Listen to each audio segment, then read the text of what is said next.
क्योंकि बहू झूठ नहीं बोलती। सुधा और राकेश के 3 बेटे थे। शादी के बाद तीनों माँ बाप से दूर रहते और सिर्फ त्योहारों में आते।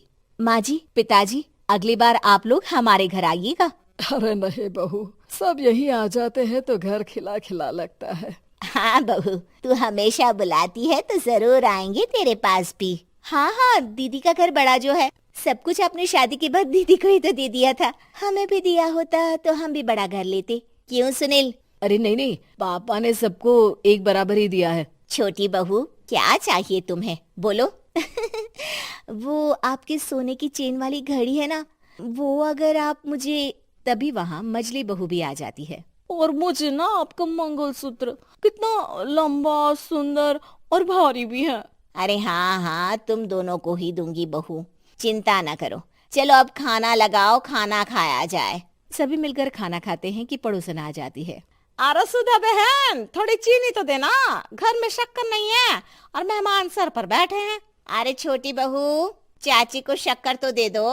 अरे मजली दीदी, आप दे दीजिए ना, मैं यहाँ कम आती हूँ तो मुझे पता ही नहीं है कि सासू माँ सारी चीजें कहाँ रखती है। और तुम, मैं कौन सा यहाँ रोज शक्कर फाँकने के लिए आती हूँ, मुझे भी नहीं है पता। तभी बड़ी बहू हाथ में चीनी की कटोरी लेकर आती है। चाची, शक्कर आप लोगों का बड़ा सहारा है माँ जी और पिताजी को, वरना हम लोग तो यहाँ रहते ही नहीं। आप जैसे पड़ोसी हैं तो हम निश्चिंत है। और जीती रहे बहू, आप तो ये घर पड़ोस कम परिवार ज्यादा लगता है। सुधा अपनी बड़ी बहू को देखकर बहुत खुश रहा करती थी। वो उससे अक्सर घंटों बात भी किया करती, लेकिन दोनों दूसरी बहुओं का भी वो समझती थी कि शायद छोटी है, वक्त आने पर संभल जाएंगी। समय आ जाता है जब सभी को वापस जाना होता है। माँ जी, हम लोगों की फ्लाइट पहले है, हमें इजाजत दे। वो सास के गले लगकर चली जाती है। थोड़ी देर बाद छोटी बहू कहती है, माँ जी, मैं ना ये सोफे के कवर और चादरें ले जा रही हूँ, यहाँ तो ऐसी ही पड़ी रहेंगी। हाँ हाँ बहू, ले जा, और कुछ चाहिए तो बोल। और तो चाहिए बहुत कुछ, पर चलिए कोई बात नहीं, अगली बार ले जाऊंगी मैं। ऐसे ही मंजली बहू भी घर का बहुत सारा सामान ले जाती है। सभी के जाने के बाद सुधा राकेश से कहती है, घर कितना सूना लग रहा है ना। हाँ, और खाली भी। तुम्हारी दोनों बहुएं सब बटोर गई। अरे ठीक है ना, हम दोनों ही तो हैं, कितना सामान लगेगा, फिर उन लोगों की नई गृहस्थी, इतना मत सोचा करे। समय बीतता है। ऐसे ही हर साल त्योहारों में सुधा और राकेश के बच्चों की बहू आते और जाते वक्त ढेर सारा सामान पैक कर कर ले जाती। लेकिन कुछ ही सालों में सुधा का देहांत हो जाता है। पिताजी, आप यहाँ अकेले क्या करेंगे? हम लोगों के साथ चलिए। अरे नहीं नहीं बहू, इस घर में सुधा की यादें हैं, मैं उसे नहीं छोड़ सकता हूँ। अब तुम लोगों की माँ नहीं रही।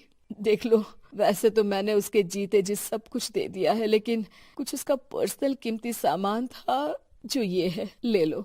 सामान में होती है एक घड़ी और एक मंगलसूत्र। माँ जी ने कहा था कि वो ये घड़ी मुझे देंगी। हाँ हाँ, पिताजी, माँ ने सबके सामने ये घड़ी सरिता को देने के लिए कहा था। उठा लो सरिता माँ की घड़ी। अब क्या था, छोटी बहू फट से घड़ी उठा लेती है। और पिताजी, ये मंगलसूत्र तो माँ ने मुझे ही देने को कहा था, याद है ना? वो सभी की ओर इशारा करती है। तू भी ले ले ये हार बेटा, कोई बात नहीं। मंजली फटाक से हार उठा लेती है। ससुर बड़ी बहू की तरफ देखते हैं। तुझे क्या दूं बेटा? पिताजी, माँ ने एक चीज मेरे लिए भी रखी है।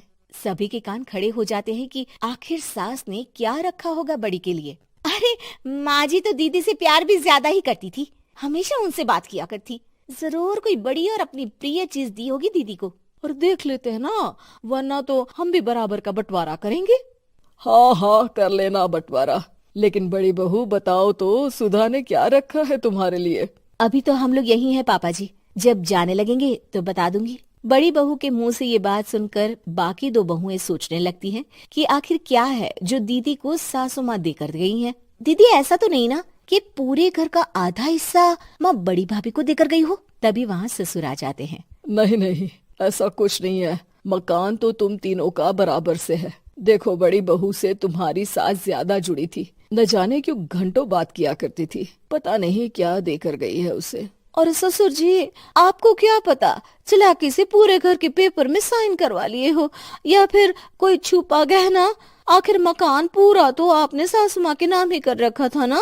अब घर में ये सस्पेंस बन जाता है कि आखिर बड़ी बहू क्या लेकर जाएगी। फिर वो दिन भी आ जाता है जब बड़ी बहू के जाने का समय हो जाता है। बेटा, परसों तुम चली जाओगी, बताया नहीं, माँ ने तुम्हें क्या दिया? घड़ी और हार जो बेशकीमती था और तुम्हारी सास को सबसे ज्यादा प्रिय था, उसका तो बंटवारा भी हो चुका है। अब तुम्हारी बारी। हाँ पिताजी, आज मैं ये बात बताने ही वाली थी। माँ ने मुझे उससे भी बेशकीमती चीज दी है, और वो है आप। आपसे अधिक प्रिय उन्हें कुछ नहीं था। माँ चाहती थी कि आप मेरे साथ रहें। चलिए पिताजी। बेटा, मेरे पास तो कोई पेंशन भी नहीं है और ना ही कोई प्रॉपर्टी। लेकिन आपके पास संस्कार है पिताजी, जो मेरे बच्चे आपसे लेंगे, तो आपको ले जाने पर स्वार्थ ही है मेरा। चलिए ना पापा। सभी के सामने पिताजी बड़ी बहू और बेटे के साथ उनके घर चले जाते हैं।